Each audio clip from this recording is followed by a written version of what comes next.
Alright everyone, hope you all are doing well. In this video we'll see how you can install Rosetta 2 on your M1 MacBook Air or M1 MacBook Pro. The MacBook I have is right now M1. Let me show you if I go to about this Mac.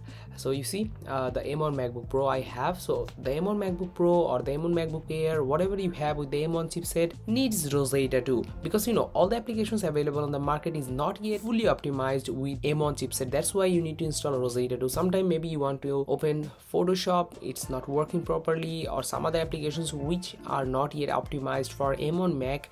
That's why you need a translator, that is Rosetta 2. The thing is, if you restore your Mac or you bought your Mac maybe for whatsoever reason the Rosetta is not up to date, then you have to do this process. Some applications, if they are not working properly, then you should update to the Rosetta 2. Follow along me. Go to the launchpad, search for terminal, and when your terminal is open, by the way, I have to tell you something. I have already installed Rosetta 2. My terminal and your may look a little different because I already installed Rosetta 2, as I already told you. In order to install Rosetta 2, you just need to copy this line of code. This code is available in the description. Go and copy this code, Command V, paste it, and just click on return A and press return key. It's installing. It may take a little time.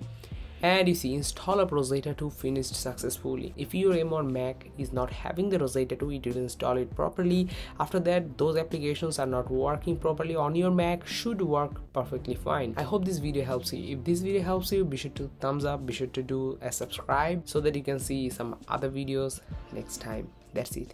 Thank you.